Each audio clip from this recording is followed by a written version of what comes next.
Partie 2, électricité. Alors on commence par un exercice.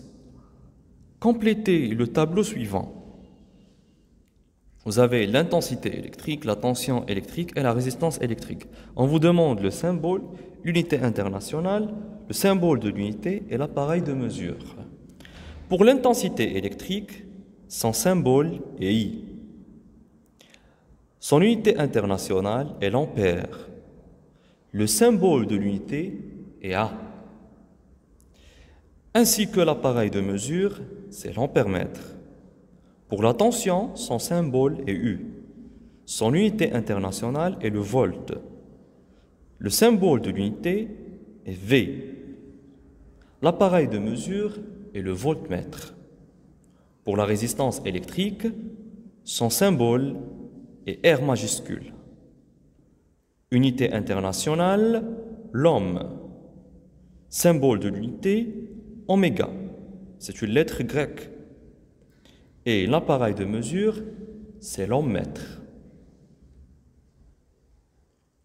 Activité 5, la résistance électrique. Comment utiliser les codes de couleur pour déterminer la valeur d'une résistance?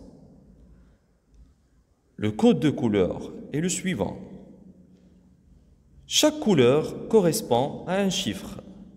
Donc on a la couleur noire qui correspond à 0, le marron qui correspond à 1, le rouge à 2, l'orange à 3, le jaune à 4, etc. Voilà une résistance électrique. Alors, le premier anneau correspond au premier chiffre de la résistance. Le deuxième chiffre correspond au deuxième anneau. Et le troisième anneau correspond au nombre de zéros après les deux premiers chiffres. Alors, exemple.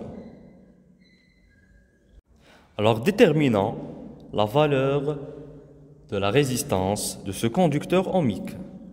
Donc, le premier anneau qui se trouve à gauche est le marron. Donc, la valeur de résistance commence par le chiffre 1, qui correspond, d'après le tableau, à la couleur marron.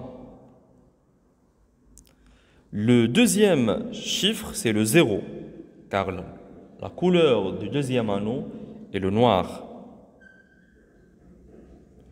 Le troisième anneau correspond à la couleur rouge, c'est-à-dire le 2. Et donc, on va ajouter 2 zéros.